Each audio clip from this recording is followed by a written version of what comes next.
Oui. Alors nous sommes donc mercredi, on est le 13 Tevet et nous sommes arrivés à Kouf Zayin, Baba Msea Kouf Zayin. Il nous restait les 3 dernières lignes de Kouf Vav Bet. Hier on a vu la Mishnah, rappelez-vous, on a dit que quand un homme il engage un métier pour travailler dans un terrain, par exemple s'il lui dit de semer de l'orge, il n'a pas le droit de changer du blé. Et parce qu'on a dit que le blé il affaiblit le sol plus. Mais s'il lui a dit donc pour faire du travail du blé, il peut faire de l'orge à la place.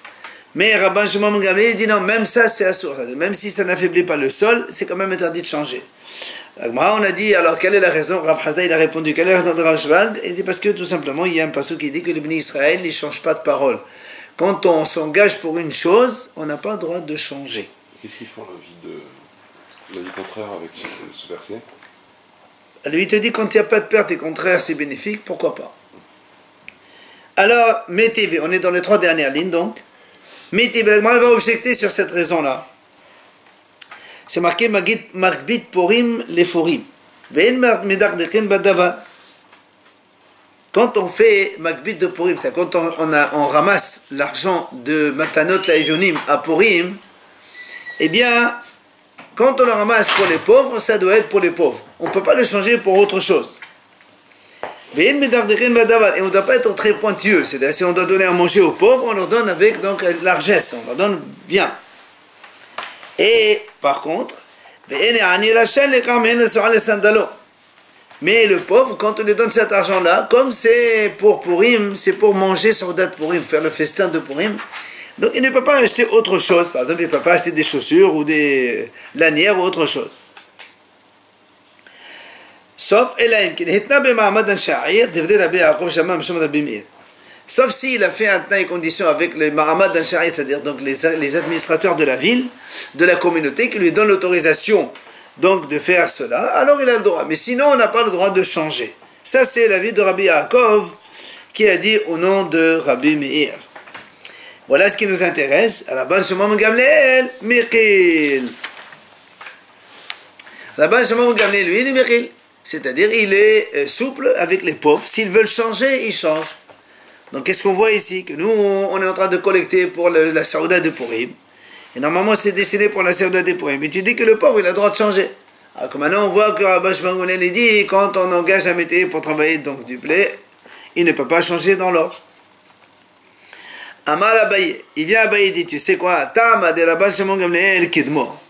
Voilà, je t'explique quelle est la raison de Rabban Shimon Gamliel. En fait, comme il a dit, mon maître, le maître d'Abaye, c'était Rabba Ben Nahmani, qu'il a élevé, parce qu'Abaye, il était orphelin.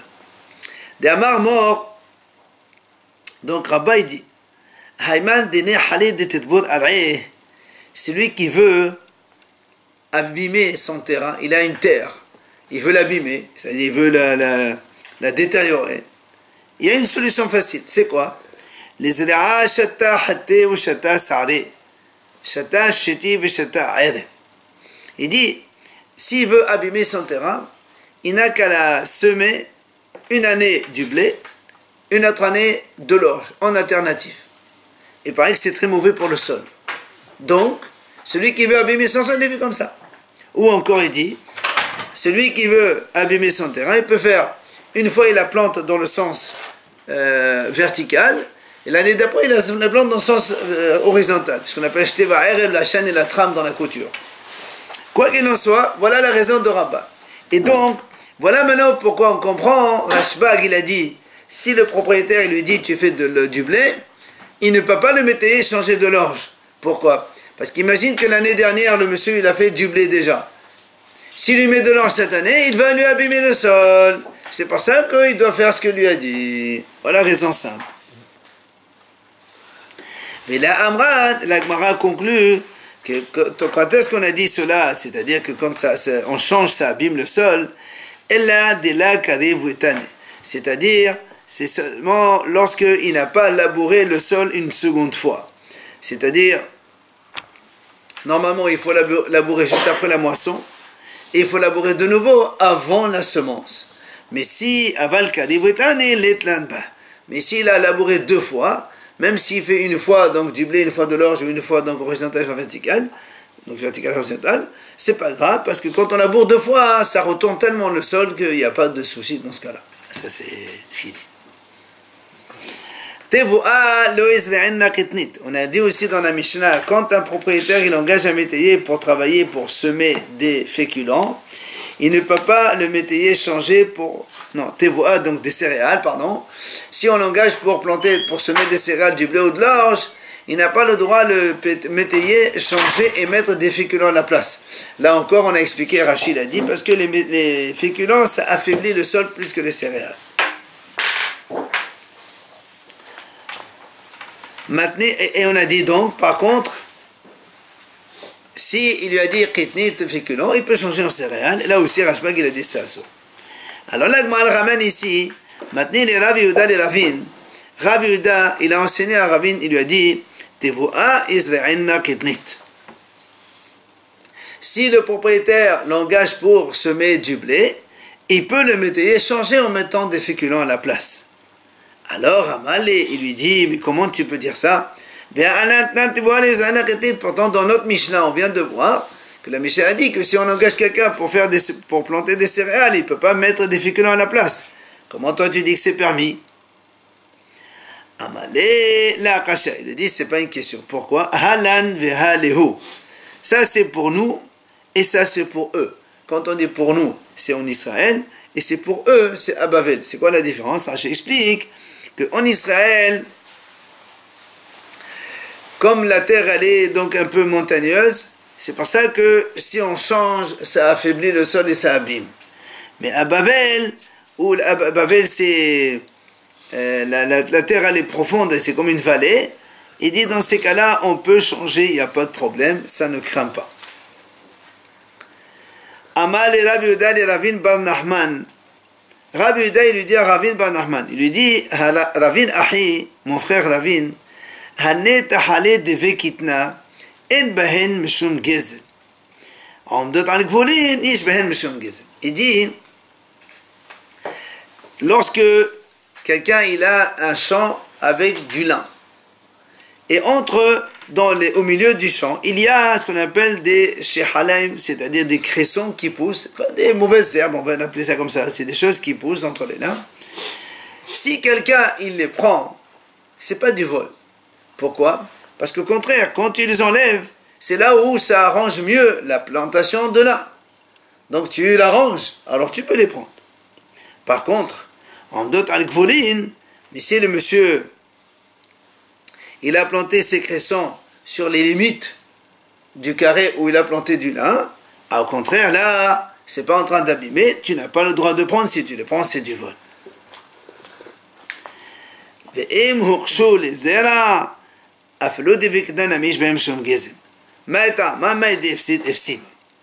Alors il lui dit, mais si ça veut dire ils sont tellement devenus durs que la plantation du lin elle a déjà poussé, maintenant ça ne sert à rien de les prendre parce que de toute façon ça a déjà poussé le lin. Mauvais. Alors dans ces cas-là, c'est assuré de les prendre aussi. Parce que puisqu'il est perdu pour le lin, il est déjà perdu. Donc tu vas rien arranger en prenant ces herbes-là.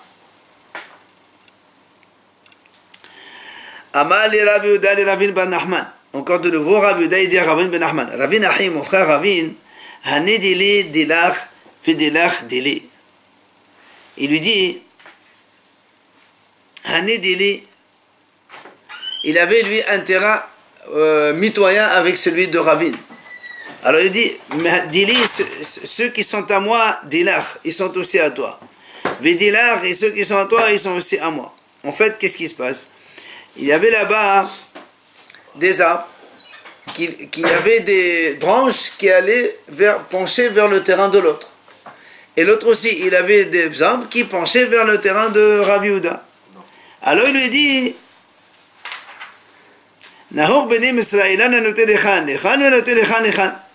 il lui dit, voilà comment ils avaient l'habitude, les gens. Chacun, là où l'arbre il penche, celui là où l'arbre il penche, c'est à lui les fruits. C'est-à-dire, si moi, mes arbres à moi, ils penchent vers toi, les fruits ils tombent chez toi, ben, c'est toi qui les prends. Et si tes arbres à toi qui vont vers moi, ben, c'est moi qui les prends. C'est comme ça. C'est ça qu'ils ont pris l'habitude, ceux qui sont donc mitoyens. Dites-moi, comme le Mouvement a dit d'ailleurs, Ilan ha'omid ala misad, donc un arbre qui est sur, donc, frontalier, mitoyen entre deux terrains.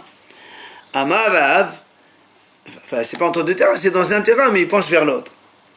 Amar Rav, hanoté lechan, lechan, ve'hanoté lechan, lechan. Comme on vient de dire maintenant, c'est Rav qui a dit, ce qui vient dans ce terrain-là, eh ben, ça appartient à ce terrain, et ce qui vient dans l'autre terrain, ça appartient dans l'autre terrain, c'est comme ça. Par contre, Shmuel Amar, Hulqin, Shmuel dit non, on partage moitié-moitié. Si moi j'ai mon arbre qui est dans mon terrain, et que les fruits vont dans le terrain voisin, on partage les fruits. Et la même chose, lui, il a un arbre qui vient vers moi, on partage ça, c'est l'avis de Shmuel. Alors, la Gemara dit, mettez, il y a une question, objection contre Rav, mettez, et lana, on met dans la messa de haloko, tivta de Rav. On m'a dit, pourtant, il y a une braïta qui dit, quand il y a un arbre qui se tient sur un terrain, et qui penche vers l'autre, et on partage. Donc la braïta dit, on partage. Il y a donc une question contre Rav. Rav, il a dit, ce qui vient vers le terrain, c'est à lui, ce qui vient vers l'autre, c'est à lui. Alors, question, qu'est-ce qu'il va dire Rav là-dessus? Alors, la Gemara répond,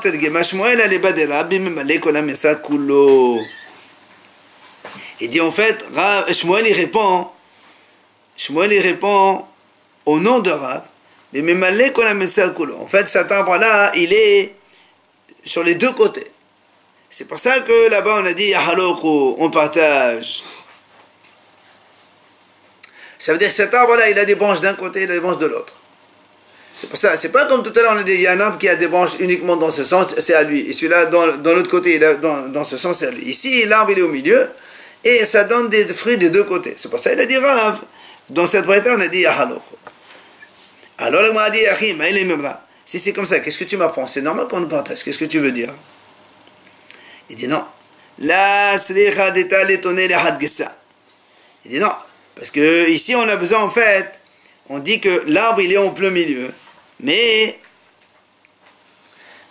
tous les fruits, ils penchent vers un seul côté. Donc l'arbre, il est au milieu des deux. Donc ça veut dire les racines, ils sont dans les deux côtés. Mais quand les fruits, ils vont, et tous les fruits, ils vont d'un côté ou d'un autre. Alors, et là, on a dit, on partage. On m'a dit, et alors, qu'est-ce que tu m'apprends encore? Parce que ça veut dire que si c'est dans un côté, pourquoi tu dis qu'on partage?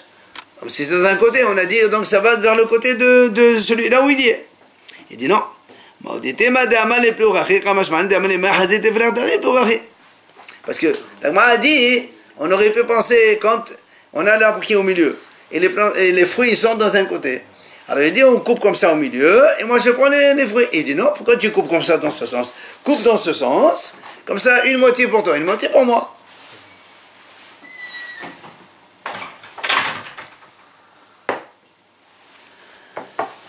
Amali Rav Yuda Ravin Ben Nachman. Encore de nouveau, Rav Yuda qui dit à Ravin Ben Nachman. Il lui dit, Ravin Ahi, mon frère Ravin, La tasbin al-ad ismi khalimata.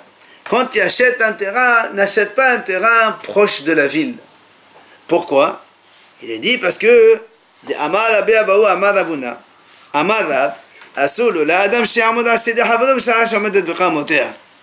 Il dit, parce qu'on a vu Rabbi Abahu, il a dit au nom de Ravuna, un homme, il n'a pas le droit de regarder le champ de quelqu'un quand le champ il est en pleine pousse, il y a une belle culture comme ça, parce qu'il fait un mauvais œil sur lui, il va tout l'abîmer. Alors quand tu achètes proche de la ville, tout le monde va regarder, oh là là, regarde-moi celui-là, regarde-moi celui-là. Il a dit, n'achète pas proche de la ville. Alors elle pose une question. Ini, comment tu peux me dire une telle chose? Pourtant on a vu une fois, Rabbi Abba il a trouvé les élèves de Rav.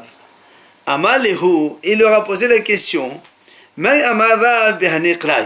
comment Rav il explique ces psokim qu'on va citer maintenant? Donc lui il a demandé la question aux élèves, aux disciples de Rav. Il leur a dit, il y a marqué dans la Torah, Baruch ata ba'ir ou Baruch ata basadeh, Baruch ata bevo'echa ou Baruch ata besetecha. Tu es béni dans la ville, tu es béni dans les champs, tu es béni en arrivant et tu es béni en sortant. Comment Rav il explique ces deux psokim? Les élèves ils ont dit, voilà comment Rav il a expliqué. Ils lui ont dit, Baruch ata ba'ir shi betcha samoch le bet knesset. Ils lui ont dit, quand la Torah dit tu es béni dans la ville, ça veut dire que la bracha c'est quoi? C'est que ta maison soit proche de la synagogue, tu ne sois pas loin de la synagogue. Et quand tu dis Baruch ata bassadeh, tu es béni dans les champs, que tes champs ils soient proches de la ville.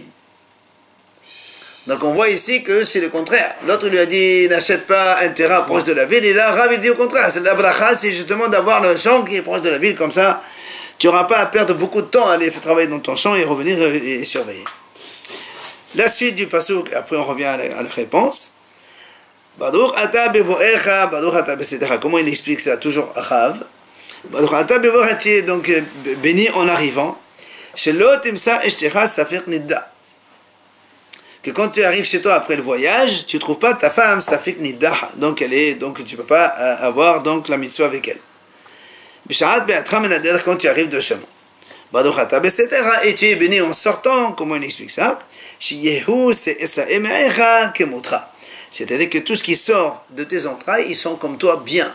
C'est-à-dire en sortant, en quittant ce monde, tu es des descendances qui est bonne comme la tienne. Et donc on voit ici quand même bien sûr la question, comment là-bas il lui a dit n'achète pas un terrain proche de la ville, et là Rav au contraire il dit c'est une bracha d'avoir son terrain proche de la ville. Ve'amar lehu Rabbi Yochanan lo amar achet. Quand Rabbi Abahu il a posé la question, non c'est Rabbi Abba, il a posé la question aux élèves de Rav, ils lui ont répondu tout ça. Lui il leur a dit, moi j'ai entendu de Rabbi Yochanan une autre explication. C'est quoi l'explication de Rabbi Yochanan sur ce pasuk? Elle. Rabbi Yochanan il dit comme ça. Baruch ataba'i shihe betekaseh samoch leshulchanecha. La Torah qui a dit tu es béni dans la ville, ça veut dire que tu es des toilettes proches de ta table. À l'époque d'avant, ils avaient des toilettes, ils les faisaient dans les champs. Ils devaient aller, je ne sais pas combien, pour aller sortir de la ville. Or, il lui a dit, la Gemara a dit comme ça, un homme, il doit toujours se vérifier s'il a des besoins, surtout avant d'aller manger. Donc, c'est pour ça qu'on dit proche de ta table. C'est pas bien de manger quand on a encore des envies d'aller aux toilettes. Il faut d'abord se vider et après manger. Alors, il lui dit, c'est pour ça qu'il dit, donc c'est quoi, bénis-toi dans la ville?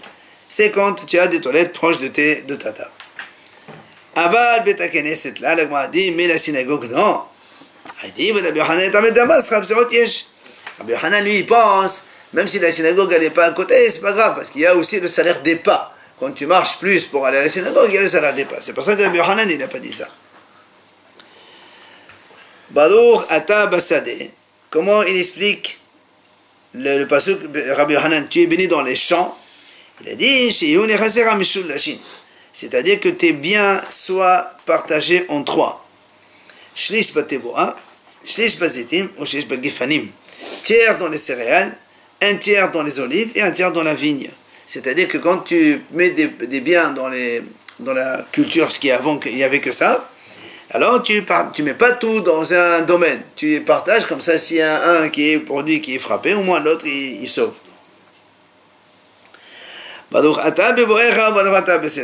Comment il explique ce pasuk encore Rabbi Yochanan? Tu es béni en arrivant et en sortant. Il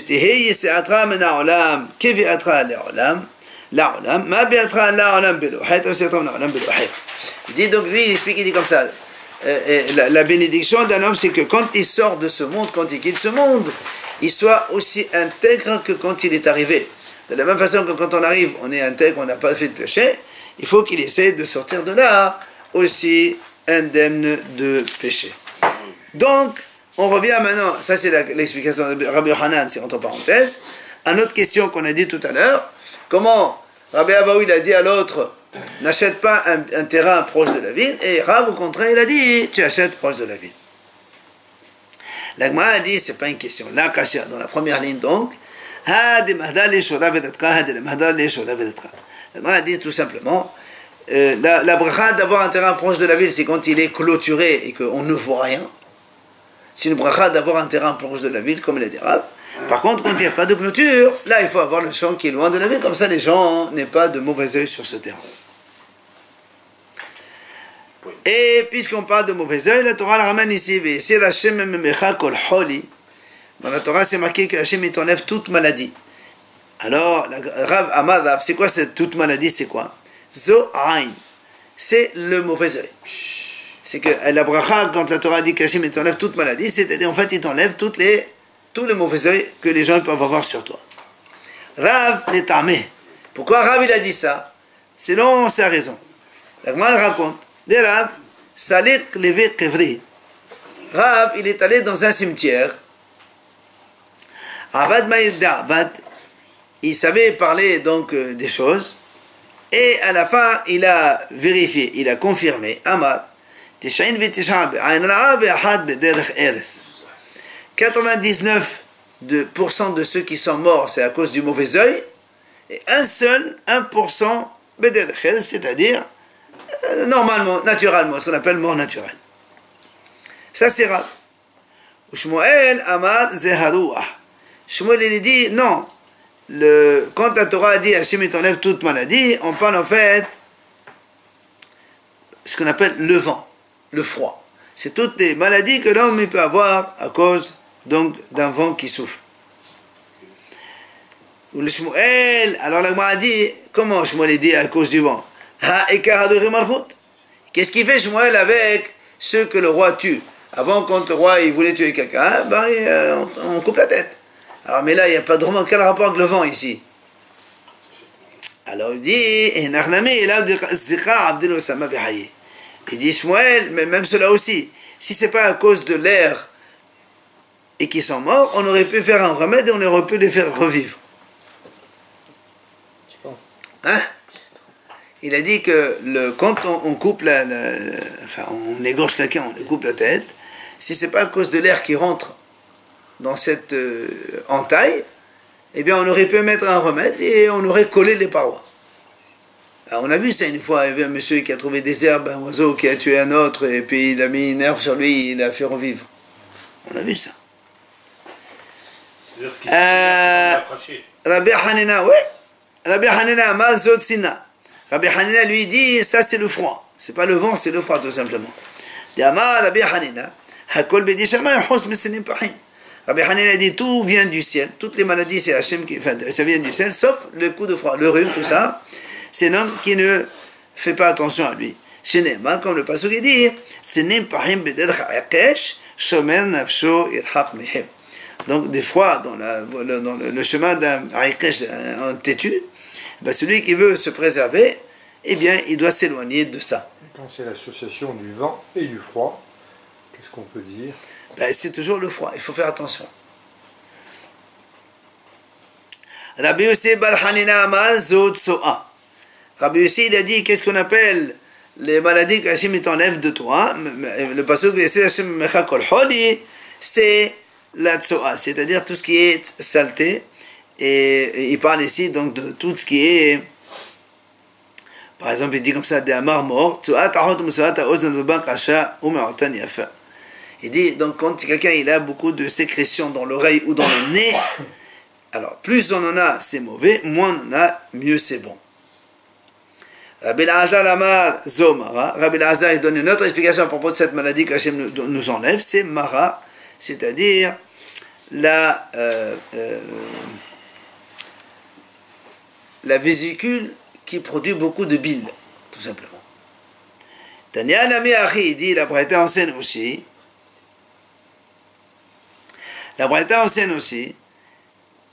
Mahala Zomara. Ce qu'on quand la Torah dit, Kol Holi, le mot Holi, maladie, c'est Mara, c'est ça qu'on appelle Mahala. Pourquoi on appelle Mahala? Parce que c'est Mahala Kol Goufa Jeladam. Parce que c'est elle qui on donne les maladies, toutes les maladies à l'homme. Davar Aher, Mahala, c'est Shemonim ou Shusha Holaim Teluim Ben Mara. Il dit Mahala, comme la valeur numérique de Mahala, 48 et 35, tout ça, ça fait 83. Oui. 83 maladies différentes sont dues à cette vésicule quand il y a donc une grosse production de bile. Mais la Gemara nous dit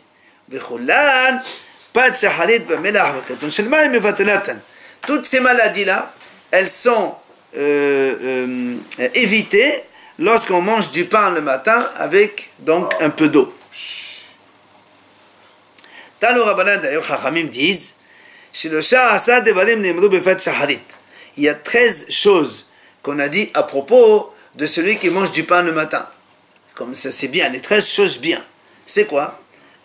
matzelet menachama ou menatzina ou menazikin ou menamazikin. Alors, premièrement, matzelet menachama. Le pain, quand quelqu'un mange le matin du pain, ça le protège contre le soleil. Ou menatzina. 2, ça le protège aussi contre le froid. Ou menhazikin. Ça le protège aussi contre les vents. Ou menhamazikin. Ça le protège contre les démons. Ça fait 4. Au marquimat petit. Quand quelqu'un mange le matin du pain, ça lui donne de l'intelligence. Il pourra donc travailler et étudier avec beaucoup d'esprit. Vezoche badin. S'il a un procès, eh bien, il méritera de gagner son procès parce qu'il saura plaider sa cause parce qu'il a mangé du pain le matin. Les mots de Torah ou le lamed. Il pourra étudier la Torah et enseigner la Torah aussi, donc, de bonne façon. Udvarao nishma'in. Ces paroles, elles sont entendues. Parce que comme il mange du pain, il est calme, il est bien dans sa peau, alors il parle et les gens l'écoutent. Vitalmudo metkayem biyado. Et son étude se maintient en lui. Quand il étudie, il apprend et il assimile bien. Ve'en besaro ma'ale haval. Et il n'a pas beaucoup de transpiration. Donc il est bien.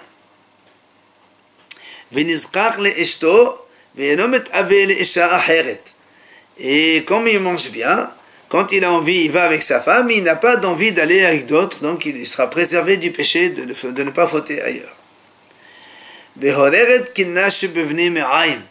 Et le pain le matin, il tue tous les microbes qui sont dans les intestins.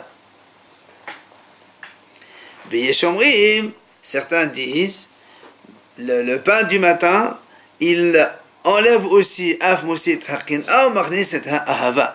il enlève toute jalousie et il rentre au contraire l'amour des gens dans le cœur de l'homme, parce que quand on est bien, là aussi quand on mange bien, enfin on mange le pain et quand on est bien, c'est-à-dire on a un bon cœur vis-à-vis des autres et on a l'amour donc vis-à-vis du prochain. Amal et Rabba le Rava bar Mari, Rabba il dit à Rava bar Mari, lui dit d'où on a appris cet enseignement que les gens disent, on va dire ce dicton. Il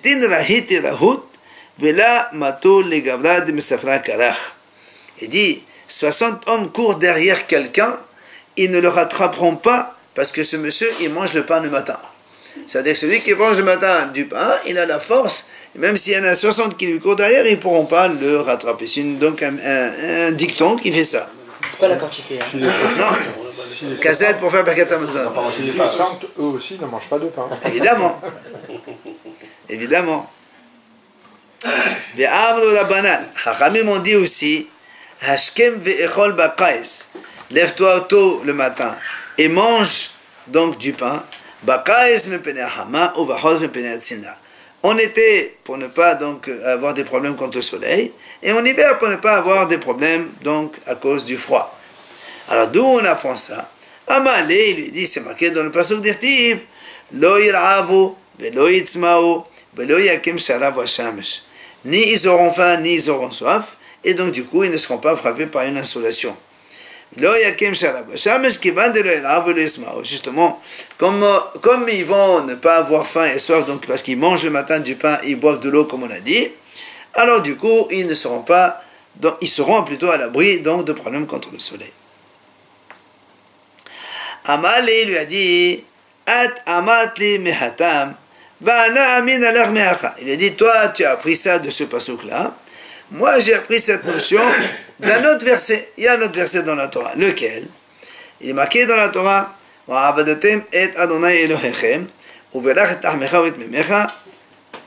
est marqué comme ça. Vous servirez à Hachem votre Dieu. Et Hachem bénira ton pain et tes eaux.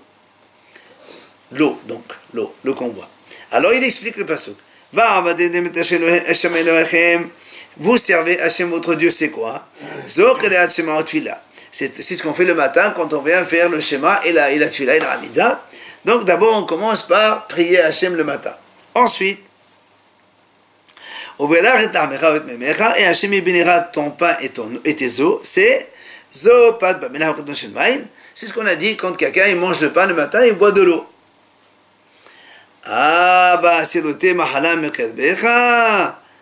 Pardon, Mekan Vailach, à partir de là, bah, c'est noté Mahala Mekadbecha. Donc, Hachem, il enlève toute maladie de toi.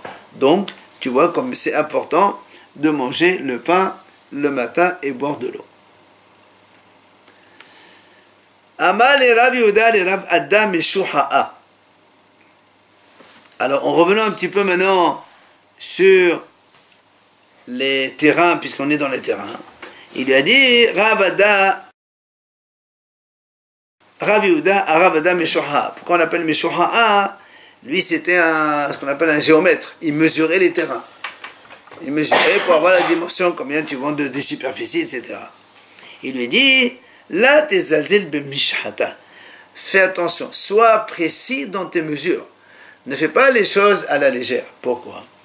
Parce que des chol pulta ou fulta, hazil et kol kama reshka. Il a dit parce que imagine, tu enlèves 1 mètre ou 2 mètres ou 1 mètre carré ou 2 mètres carrés, c'est des choses. Toi, tu crois que c'est rien du tout, mais en vérité, ces petits morceaux de terrain, on peut planter là-bas du curcuma, d'accord? Curcuma, c'est du curcuma de qualité. Donc tu vas bien dans une petite superficie de rien du tout, tu peux léser les personnes. Donc quand tu fais des mesures, sois précis dans tes mesures.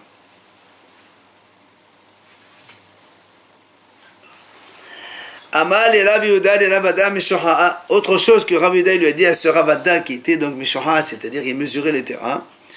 Alba amod de anigra zelzil behu de anhara la temshahinhu klal.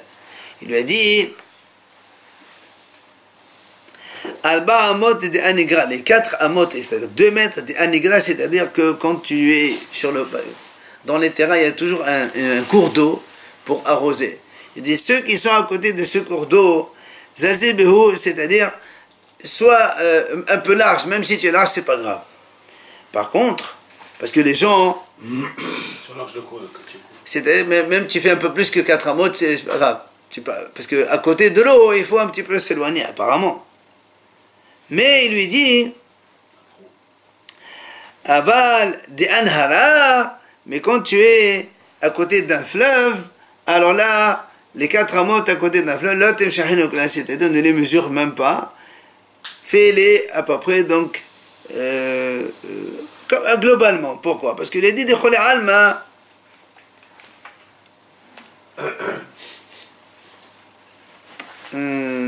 alors, pourquoi? Alors justement, il m'a dit pourquoi Rav Yehuda l'état. Mais justement, Rav Yehuda, pourquoi il a dit ça? Il dit parce que selon sa raison, Rav Yehuda, il a dit de Amar Rav Yehuda, Alba Amot de Anigra, Livne Anigra, de Anhara, de Chole Alma. Il dit parce que quand on est devant un cours d'eau, eh ben, les 4 amot, ça appartient, donc il faut être précis. Non, les gens, ils pardonnent. Par contre, sur le fleuve, ça appartient à tout le monde. Et donc, tu ne peux pas léser tout le monde en même temps. Machriz Rabbi Ami. Rabbi Ami, il déclarait, il disait comme ça. Melo katfe narde betre avre nahara koso. Il dit, si tu trouves Melo katfe narde, c'est-à-dire des plantes, des arbres, des plantations, sur le bord du fleuve, koso, des 2 côtés du fleuve, vous coupez, on les coupe. Pourquoi?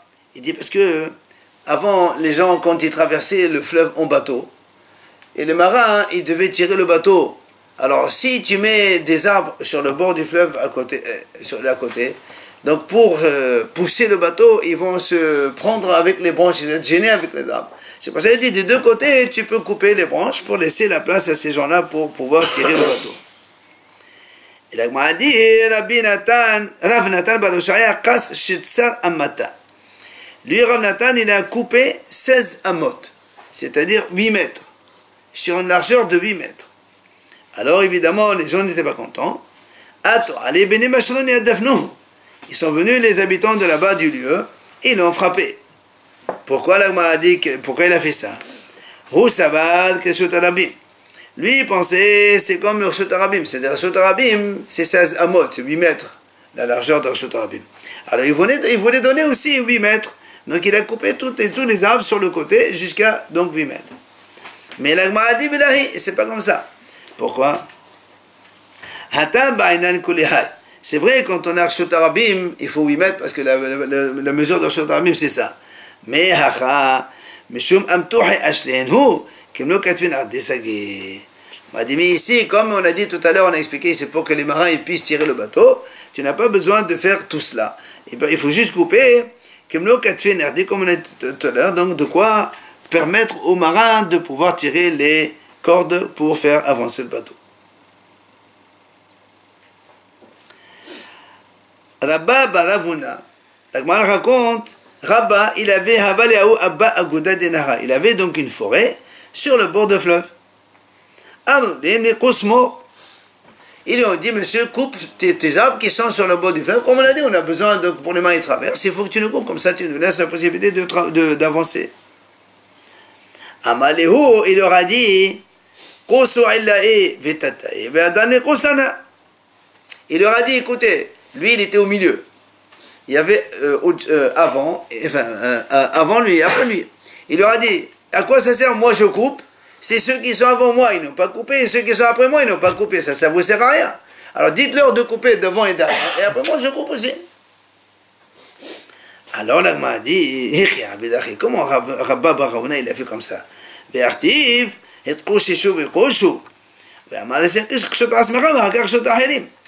Gemara dit, pourtant nous on a un principe. Quand quelqu'un il a un problème, toi tu es un Rav, fais d'abord toi, et après les autres ils vont sur les autres. Toi tu demandes que les autres ils font, après moi je fais. Alors, la Gemara répond, Hatam, là-bas c'est différent. Dans ce cas de Rabba Baravuna, c'était différent. Pourquoi? Parce que Abba devait faire la forêt qui était avant et après, ça appartenait à un monsieur qui s'appelait Rufina. C'était un gouverneur, un type de la royauté de Perse de l'époque.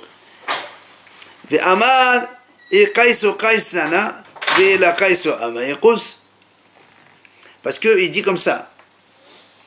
C'est comme si c'était quelqu'un qui était important dans le royaume. Alors lui, il pouvait ne pas écouter les autres et ne pas couper. Ça veut dire, Rabba il leur dit, si moi je coupe, c'est pas sûr que l'autre il va couper. Donc ça vous sert à rien. C'est pour ça qu'il a dit ça, parce que l'autre c'était quelqu'un de puissant, et il peut se moquer des autres, et il fait pas attention. Même si on lui demande de couper, il dit moi je coupe pas, mais je fais ce que je veux. Alors c'est pour ça que là-bas, Rabbona c'était spécial, que Rabba il a dit moi je coupe pas. Sinon effectivement, si ça a été quelqu'un de normal, il aurait fait comme on a dit d'abord, coupe-toi, et après les autres ils coupent.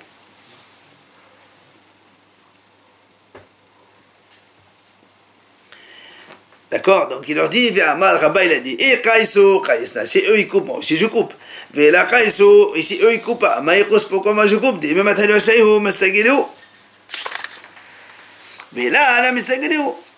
D'accord? Donc, c'est pour ça qu'il leur dit, si eux ils coupent, alors donc évidemment ça vous arrange pour que vous puissiez passer à côté, donc tirer votre bateau et les cordes, mais sinon, à quoi ça sert que moi je coupe si eux ils coupent pas? Ça vous avance rien du tout.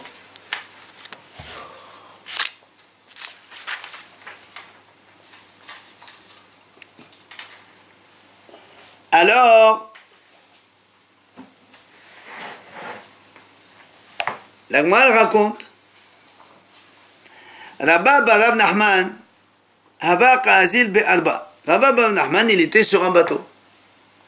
Hazaou Abba Diqaya Goudadinara. Il a vu effectivement donc cette forêt qui était sur le bord du fleuve. Amalihu Diman. Il leur a dit, c'est à qui ça? Amnouli de Rabba Baravuna. Ils nous ont dit ça appartient à Rabba Baravuna, c'est ce qu'on a dit tout à l'heure, puisqu'il n'a pas voulu couper à cause du gouverneur qui était donc avant et après, il a dit si l'autre il coupe, à quoi ça sert? Amar, Rav Nachman, il a dit le pasouk, c'est marqué, Biyad as-salim ve'asiganim hatabama al-azir rishona. C'est un pasouk pour dire que la main des princes, elle était dans la faute, la première. Ça veut dire que le Rav lui-même, il ne fait pas ce qu'il doit faire. Amalehu kusu kusu. Alors il a appelé ces gens qui étaient avec lui, il dit, allez, coupez tous ces arbres-là. Et ils ont coupé. Ata Rabba Baravuna, quand il est venu Rabba Baravuna, il a vu qu'on lui a coupé ses arbres. Ashkihai de Kayes, Amal Man Kassé, t'as quoi ça fait? Il a dit celui qui a coupé ses arbres, que ses arbres à lui soient coupés, c'est-à-dire ses descendants ils soient coupés. Amri, il raconte Kullihu Shene de Rabba Baravuna, la Kayem les Zahar de Rabba Baravnahman. Il dit, en fait, effectivement, pendant toute la vie de Rabba Baravuna, Rav Nachman n'a pas eu d'enfant. Parce qu'il a un petit peu, il a maudit, sans le savoir. Donc, il n'a pas eu d'enfant pendant que Rabba Baravuna était vivant. Comment ça c'est? Pendant qu'il était vivant? C'est la malédiction. Mais il a maudit. Il n'a pas précisé. Si, il a dit, celui qui a coupé, il sera coupé. Ouais, après qu'il est mort, lui, c'est terminé. Pourquoi la malédiction ne continue pas? Pourquoi elle continue? Une malédiction. Quelqu'un il maudit parce qu'on lui a fait du tort, et ben il est parti, ça, c'est terminé, qu'est-ce que tu veux encore? En fait, c'est les branches. Oui, mais là, en fait, ici, c'est les enfants. Amar Rav Yehuda. Amar Rav Yehuda hakol ligapa. Waflo miyat me aval rabanan la. Mata amar rabanan la sechneta dota lechadia defatia. Non, l'unité dota. Amar, il dit comme ça. Rav Yehuda dit hakol ligapa. Ça veut dire quoi? Ça veut dire que tout le monde doit participer pour la construction de la muraille de la ville.